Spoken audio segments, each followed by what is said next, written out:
രാജ്യത്ത് ഇടതുപക്ഷം വരണമെങ്കിൽ ആ വോട്ടർമാരുടെ ക്വാളിറ്റിയിൽ വലിയ വ്യത്യാസം വരണം.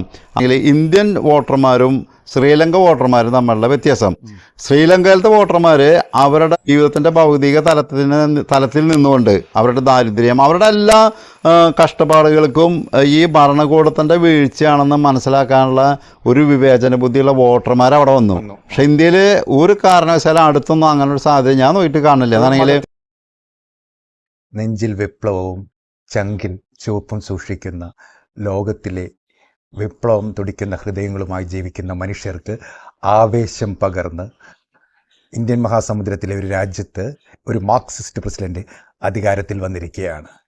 ഈ അവസരത്തിൽ തൃശ്ശൂർ ജില്ലയിലെ ആമ്പല്ലൂരിൽ ജീവിക്കുന്ന രക്തസാക്ഷി, തൻ്റെ ചെറുപ്പകാലത്ത് രാഷ്ട്രീയ ശത്രുക്കളാൽ കുത്തേറ്റ് പരുക്കളോട് ജീവിക്കുന്ന ജോയ് തൃശ്ശൂർക്കാരനാണ് എൻ്റെ കൂടെയുള്ളത്. ജോയേട്ടാ, 1991 സോവിയറ്റ് യൂണിയന്റെ പതനത്തിന് ശേഷം മുഖമെങ്ങാനൊരു പ്രചരണമുണ്ടായിരുന്നു, കമ്മ്യൂണിസം ഇവിടെ അവസാനിച്ചു, കമ്മ്യൂണിസം തകർന്നു എന്ന് ഇവിടുത്തെ മനോരമ അടക്കം പത്രങ്ങൾ മുഖപ്രസംഗം എഴുതിയ അവിടെ നിന്നും ഇന്ന് ഈ ലോകത്തുണ്ടായിട്ടുള്ള മുന്നേറ്റം എത്രത്തോളം വിപ്ലവത്തെ സ്നേഹിക്കുന്ന മനുഷ്യർക്ക് ആവേശമുണ്ടാക്കുന്നതാണ്? ആവേശമാണ്. ലോക ഇടതുപക്ഷ അല്ലെങ്കിൽ കമ്മ്യൂണിസ്റ്റ് ചുവപ്പിനെ ആശ്ലേഷിക്കുന്ന എല്ലാവർക്കും അത്യാഹ്ലാദം നൽകുന്ന ഒരു വാർത്ത തന്നെയാണ്. മുതലാളിത്തത്തിനോട് കൂടുതൽ വിധേയപ്പെട്ട് കൊണ്ടുള്ള ഒരു ഭരണക്രമങ്ങളാണ് ഈ രാജ്യങ്ങളിലൊക്കെ നിലനിന്നിരുന്നത്. പക്ഷെ അതിന് അവരുടെ ആ ഭരണത്തിൻ്റെ തിക്താനുഭവങ്ങളുടെ ആ വെളിച്ചത്തിൽ ഓരോരോ രാജ്യങ്ങളും ഇടതുപക്ഷ ആശയങ്ങളെ അവർ അധികാരത്തിലേറ്റി. ലാറ്റിൻ അമേരിക്കൻ രാജ്യങ്ങളാണ് അതിന് മുന്നിട്ട് നിന്നിരുന്നത്. മനസ്സിലായ? ഇപ്പോൾ ശ്രീലങ്കയുടെ ഒരു പശ്ചാത്തലമുണ്ട്. ശ്രീലങ്കയുടെ പശ്ചാത്തലം കേവലം 2 വർഷം മുമ്പ് ഈ രാജ്യം തുടച്ചു നീക്കിയ അത്രയും തകർന്നടിച്ചൊരു രാജ്യം. അതെ. ഈ ശ്രീലങ്കയുടെ പശ്ചാത്തലം എന്ന് പറഞ്ഞു കഴിഞ്ഞാൽ ഭണ്ഡാരനായികയുടെ നേതൃത്വത്തിലുള്ള കുറച്ച് ലിബറൽ അല്ലെങ്കിൽ കുറച്ചും കൂടെ ജനാധിപത്യപരമായിട്ടുള്ള ഒരു സംവിധാനം, അവരെ എതിർത്ത മുഖ്യ പ്രതിപക്ഷമായിട്ടുള്ള രാജപക്സെ കുടുംബത്തിൻ്റെ നേതൃത്വത്തിലുള്ള ഒരു സിംഹള തീവ്രവാദത്തിനെ പ്രൊജക്റ്റ് ചെയ്തുകൊണ്ടുള്ള ഒരു ഭരണ സംവിധാനമാണ് നിലനിന്നിരുന്നത്. ഈ 2 ഭരണ സംവിധാനങ്ങളുടെയും സ്വഭാവം എന്ന് പറയുന്നത്, അല്ലെങ്കിൽ 2 ഭരണകൂടങ്ങളിലുണ്ടായിരുന്ന സ്വഭാവം, ഈ 2 മുതലാളിത്ത താല്പര്യവും അതോടൊപ്പം കൊടിയ അഴിമതിയും ഇതായിരുന്നു. അപ്പോൾ അതിൻ്റെ ഒരു ബദൽ നിർദ്ദേശം വെച്ചിട്ട്, ബദൽ എന്താണെന്നുള്ളത് ജനങ്ങളെ ബോധ്യപ്പെടുത്തിക്കൊണ്ട് വന്നിട്ടുള്ള ഒരു വിജയമാണ് അവിടെ ശ്രീലങ്കയിലെ ഇടതുപക്ഷത്തിന്. ഇപ്പോൾ BJP എന്താ ഇവിടെ ചെയ്യുന്നത്? ഇവിടെ ഒരു മതത്തിൻ്റെ, ഒരു മുഖ്യമായ മതത്തിൻ്റെ നേതൃത്വത്തിൽ ആ മതത്തിനെ കിളിപ്പെടുത്തിക്കൊണ്ട് ഇവിടെ ബാക്കി മാനുഷികമായുള്ള സൂചികകളിലൊന്നും ദാരിദ്ര്യം, വിദ്യാഭ്യാസം ഒന്നുമില്ല, ആരോഗ്യമൊന്നുമില്ലെങ്കിലും അവരെല്ലാ നേരം അവരിടപെട്ട് മതത്തിനെ ഉത്തേജിപ്പിച്ചുകൊണ്ടിരിക്കും. അപ്പോൾ ഇവിടുത്തെ ജനങ്ങൾ ഒരു മതാന്തതയിൽ വസിക്കുന്നതുകൊണ്ട് ശ്രീലങ്ക പോലുള്ള ഒരു മാറ്റം ഇന്ത്യയിൽ അടുത്തൊന്നും ഉണ്ടാവില്ല. പക്ഷേ ശ്രീലങ്കയിലുണ്ടായ കേസ് അവർ ഈ വക സ്വത്വബോധത്തിൽ നിന്നൊക്കെ അതിജീവിച്ച് അവരുടെ രാജ്യം എന്തുകൊണ്ട് തകർന്നടിഞ്ഞു, അതിനെന്താണ് ബദൽ, ആ ബദൽ വെച്ച ആളുകളെ അധികാരത്തിലേറ്റി. അതാണ് നമ്മളൊരു ഇലക്ഷൻ പൊളിറ്റിക്സിലേക്ക് വരുമ്പോൾ ഈ നായക 1% വോട്ടാണ് ആദ്യം കിട്ടിയത്. അതെ. രണ്ടാമത് 3%. അതെ. ഒരു ഇടതുപക്ഷ പ്രസ്ഥാനം അതൊരു ഭൂരിപക്ഷത്തിലേക്ക് 50% മുകളിലേക്ക് അവിടേക്കൊക്കെ എത്തുമ്പോൾ എത്രത്തോളം ഒരു ഇലക്ഷൻ പൊളിറ്റിക്സ് ഒരു ഇടതുപക്ഷത്തിന് ശ്രീലങ്കയിൽ എങ്ങനെ? ഇപ്പം ഇന്ത്യക്ക് ഇപ്പോഴും എത്ര വർഷം കഴിഞ്ഞാലാണ് ഒരു ചുവപ്പൻ സ്വപ്നം, അല്ലെങ്കിൽ ചെങ്കൊടി പാർന്നിക്കുള്ള സ്വപ്നമുണ്ട്. പക്ഷേ ശ്രീലങ്ക ഇപ്പം 1% നിന്ന് 3%, ഇന്ത്യയിലെ ബേസ് അതിലും വലുതായിരുന്നു. എങ്ങനെയാണ് ശ്രീലങ്കയിൽ ദിസ്നായകയും കൂട്ടരും അവരുടെ പാർട്ടിയും എങ്ങനെയാണ് ഈ ഭൂരിപക്ഷത്തിലേക്ക് വരുന്നത്? എങ്ങനെയാണ് ആ ഇലക്ഷൻ പൊളിറ്റിക്സ് അവർ മാനേജ് ചെയ്തത്? അതായത് അവിടുത്തെ ജനങ്ങൾ നമുക്ക് കാണാനോ നമുക്ക് ഊഹിക്കാനോ പറ്റാത്ത അത്രയ്ക്കും ദുരിതങ്ങൾ അവരനുഭവിച്ചു. ആ ദുരിതങ്ങളുടെ, അല്ലെങ്കിൽ അവരനുഭവിച്ച ദുരിതങ്ങളുടെ ഒക്കെ കാരണം അവരുടെ മുന്നേ നയിച്ച, അല്ലെങ്കിൽ അവരെ മുന്നേ ഭരിച്ച ഭരണകൂടങ്ങളുടെ പിടിപ്പുകേടാണെന്നുള്ളത് ഇടതുപക്ഷത്തിന് ജനങ്ങളുടെ ഉള്ളിലേക്ക് എത്തിക്കാൻ പറ്റി. അതുകൊണ്ട് ഒരു ബദൽ സംവിധാനം, ബദൽ എന്താണെന്നുള്ളത് ആലോചിച്ചപ്പോഴാണ് ജനങ്ങൾ ഇവർ പറയുന്നതിൽ കുറേ ബദൽ ആശയങ്ങളുണ്ട്. ഇപ്പോൾ പറയില്ല ഇടതുപക്ഷത്തിൻ്റെ ബദൽ. ഇപ്പോൾ കേരളത്തിൻ്റെ ഭരണകൂടത്തിൻ്റെ കാര്യം നോക്കുക. നമുക്ക് ഇന്ത്യയിലുള്ള മറ്റുള്ള ഒരു വ്യവസ്ഥയിൽ നിന്ന് മാറി നിന്നിട്ട് ഒരു ഇടതുപക്ഷ ബദൽ എന്താണെന്ന് ചോദിച്ചാൽ ഇവിടുത്തെ അതിശക്തമായുള്ള പൊതുമേഖലാ സ്ഥാപനങ്ങളുടെ നിലനിൽപ്പിന് ആശുപത്രി, സ്കൂളൊക്കെ അതിലേക്ക് ഇൻവെസ്റ്റ്മെൻറ്റ് വരുന്നു. അതല്ലല്ലോ BJPയും കോൺഗ്രസ്സുകാരുടെയും ലക്ഷ്യം. അതിനൊക്കെ അവർ വാണിജ്യവൽക്കരിച്ചിട്ട് അതിജീവിക്കാൻ കഴിയണവന്, അതിജീവിക്കാൻ പറഞ്ഞാൽ പണമുള്ളവന് മാത്രം ഇതെല്ലാം ലഭ്യമാവുന്ന അവസ്ഥയെ വിട്ടിട്ട് ഇവിടെ അത് സർക്കാരിൻ്റെ നേരിട്ടുള്ള നിയന്ത്രണത്തിലേക്ക്, ഇതാണ് ഈ ബദൽ എന്ന് പറയുന്നത് ഉദ്ദേശിക്കുന്നത്.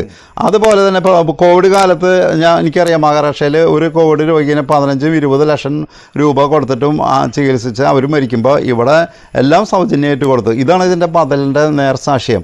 അല്ലെങ്കിൽ ഉണ്ടായ കാര്യം എന്ന് പറഞ്ഞാൽ അവർ ഈ ബദൽ സംവിധാനത്തിന് വിശ്വസിച്ചിട്ടുണ്ട്.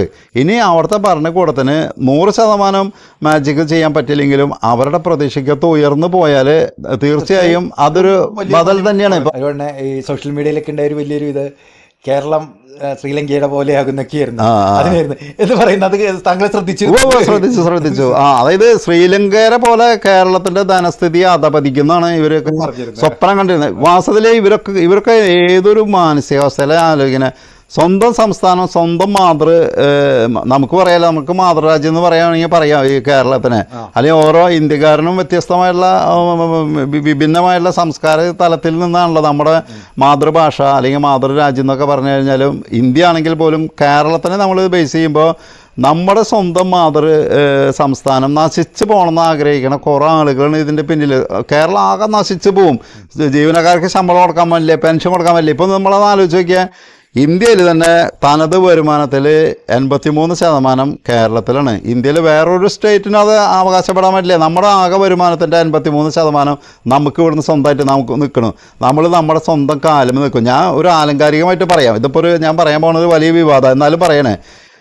അങ്ങനെ സംഭവിച്ചിട്ടല്ല, എന്നാലും ഞാൻ ഒരു സ്വപ്നം കണ്ട പോലെയാണെന്ന് വിചാരിച്ചോ.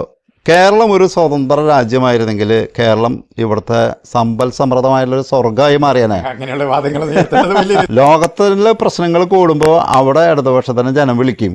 നമ്മൾ നല്ലൊരു സംഘടന ചട്ടക്കൂടവും നല്ലൊരു നേതൃത്വവും വിശ്വസിക്കാവുന്ന നേതൃത്വവും ജനങ്ങളുടെ വിഷയങ്ങളിലൊക്കെ ഇടപെടാൻ സന്നദ്ധരായിട്ടുള്ള ഒരു സാഹചര്യത്തിൽ നമ്മൾ നമ്മളെ പല രാജ്യങ്ങളിലും ഈ അധികാരം ഏൽപ്പിക്കും. ഇപ്പോൾ ഏറ്റവും അടുത്ത് നടന്ന ഫ്രാൻസിൽ നടന്ന തെരഞ്ഞെടുപ്പല്ല, യൂറോപ്പിലെ ഏറ്റവും വലിയ രാജ്യമാണ്, സമ്പന്ന രാജ്യം ജർമ്മനിയിലെ പോലെ തന്നെ. അവിടെ ശരിക്കും പറഞ്ഞ തെരഞ്ഞെടുപ്പിൽ ഏകകക്ഷി എന്ന രീതിയിൽ ഏറ്റവും കൂടുതൽ ജനങ്ങൾ തെരഞ്ഞെടുത്തത് ഇടതുപക്ഷം തന്നെയാണ്. അവർക്കാണ് 190 സീറ്റ് ഉണ്ട്. പക്ഷെ ബാക്കി എല്ലാവരും യോജിച്ചപ്പോൾ നമ്മൾ പിന്നിൽ പോയിന്ന് മാത്രം. ശ്രീലങ്കൻ തെരഞ്ഞെടുപ്പ് ഇന്ത്യക്ക് നൽകുന്ന പാഠം എന്താണ്? ശ്രീലങ്കയിൽ ഇടതുപക്ഷം ജയിക്കാനുള്ള ഒരു സാമൂഹിക രാഷ്ട്രീയ സാഹചര്യം ഉണ്ടായി. പക്ഷേ ഇന്ത്യയിൽ അതുപോലൊരു സാഹചര്യം ഇല്ല. ഞാൻ എപ്പോഴും പറയണത് എന്താണെന്ന് വെച്ച് കഴിഞ്ഞാൽ നമ്മുടെ രാഷ്ട്രീയം എപ്പോഴും മതാന്ധതയിൽ പെട്ടുകിടക്കുക. ഇവിടെ തെരഞ്ഞെടുപ്പിൻ്റെ അന്ന് കുറച്ച് മദ്യം, കേരളത്തിലല്ല ഞാൻ പറഞ്ഞു, ഞാൻ എപ്പോഴും വടക്കേ ഇന്ത്യയിൽ ബേസ് ചെയ്തിട്ടാണ് പോകണേട്ടാ. കുറച്ച് മദ്യം പൈസയും കൊടുത്താൽ രാഷ്ട്രീയം അങ്ങോട്ട് മാറും. അപ്പോൾ അവർ രാഷ്ട്രീയത്തിൽ നിന്ന് പൈസ ഉണ്ടാക്കി തെരഞ്ഞെടുപ്പ് കാലത്ത് കുറേ കൊടുക്കും, അത് കഴിയുമ്പോൾ അവരുണ്ടാക്കും. അപ്പോൾ ഈ പ്രശ്നങ്ങളെ ശരിയായിട്ടുള്ള രീതിയിൽ രാഷ്ട്രീയ ബോധത്തോടെ വിലയിരുത്താൻ പറ്റണ ഒരു സമൂഹം ഇവിടെ വന്നാലേ ഇവിടെ ഇടതുപക്ഷത്തിന് സാധ്യതയുള്ളൂ. അപ്പോൾ പലരും ആക്ഷേപമായിട്ട് പറയും നിങ്ങളുടെ വളർച്ച താഴോട്ടാണല്ലോ എന്ന്. അതിന് ഒരു സാമൂഹിക കാര്യം ഉണ്ടെന്ന് പറയാം. ഇന്ത്യയിൽ മതാന്ധതയ്ക്ക് പേരെടുത്തത് അല്ലെങ്കിൽ അത് തഴച്ച വളർന്ന ഒരു 10-15 വർഷമല്ലായിട്ടുള്ളൂ. ആ വർഷങ്ങളിലാണ് നമ്മളായിട്ട് പോയത്. അതായത് ജനങ്ങൾ കൂടുതലും മതാന്ധതയിൽ പെടുമ്പോൾ അവർ മാറ്റി നിർത്തുന്നത് ഇടതുപക്ഷം തന്നെയാണ്. അതിനെ മറികടക്കണം, നമ്മൾ മറികടക്കണം. പക്ഷേ കാഴ്ചപ്പാടുള്ള ഒരു ഭരണ സംവിധാനം വേണം. കാരണം എന്താണെങ്കിൽ അവരാണ് പ്രകൃതിനെ സംരക്ഷിക്കുള്ളൂ. അവരാണ് ലോകത്തെ എല്ലാ മനുഷ്യരെയും ഒരേപോലെ കണ്ട് എല്ലാവർക്കും ഉച്ചനീചത്വങ്ങളൊക്കെ കുറച്ചിട്ടുള്ള ഒരു ഭരണ സംവിധാനത്തിലേക്ക് അവരെ വരുള്ളൂ.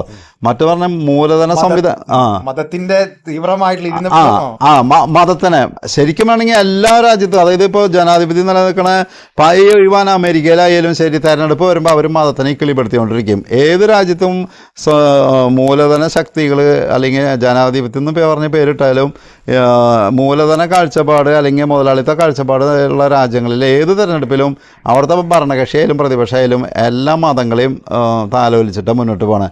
ഇടതുപക്ഷം പറഞ്ഞിടത്താണ് മനുഷ്യന് പ്രാധാന്യം കൊടുക്കുക. മതത്തിന് പകരം മനുഷ്യനെ കേന്ദ്രബിന്ദുവാക്കി അവൻ്റെ ഭൗതിക കാര്യങ്ങളിലേക്ക് ശ്രദ്ധിക്കുന്ന ഒരു ഭരണകൂട സംവിധാനം വരിക. ഇടതുപക്ഷം ഭരണകൂടത്ത് മാത്രമേ, ബാക്കിയുള്ളിടത്തൊക്കെ അവർ മതത്തിനെ ഇക്കിളിപ്പെടുത്തി കൊണ്ടായിട്ട് നിൽക്കുള്ളൂ. ലോകത്ത് എവിടെ ഒരു ഇടതുപക്ഷക്കാരൻ ജയിക്കുമ്പോഴോ അല്ലെങ്കിൽ അവന് സന്തോഷം വരുമ്പോൾ അല്ലെങ്കിൽ ഒരു രാജ്യത്ത് സന്തോഷം വരുമ്പോൾ നമ്മളും സന്തോഷിക്കും. എവിടെയെങ്കിലും ഒരു ഇടതുപക്ഷ നേതാവ് കൊല്ലപ്പെടുമ്പോൾ സങ്കടപ്പെടുകയും ചെയ്യും. അതിൻ്റെ സ്വഭാവം എന്താണെങ്കിൽ അത് സർവ്വരാജ്യ തൊഴിലാളികളെ സംഘടിക്കുവിൻ എന്ന് പറഞ്ഞ തൊഴിലാളികൾക്ക് ആധിപത്യമുള്ള ഒരു സംവിധാനം തന്നെയാണ് ഓൾട്ടർനേറ്റീവ്. അതെ അതെ അതെ അതെ ആവശ്യമുണ്ടാക്കുന്നു എന്നതിൽ രണ്ടഭിപ്രായമില്ല. പ്രത്യേകിച്ച് അവർ ചിന്തിക്കുന്ന ലോകത്തിൻ്റെ ഓൾട്ടർനേറ്റീവ് സോഷ്യലിസം മാത്രമാണ് മാർക്സിസം. താങ്ക് യു ജോയുടെ അത്ര നേരം.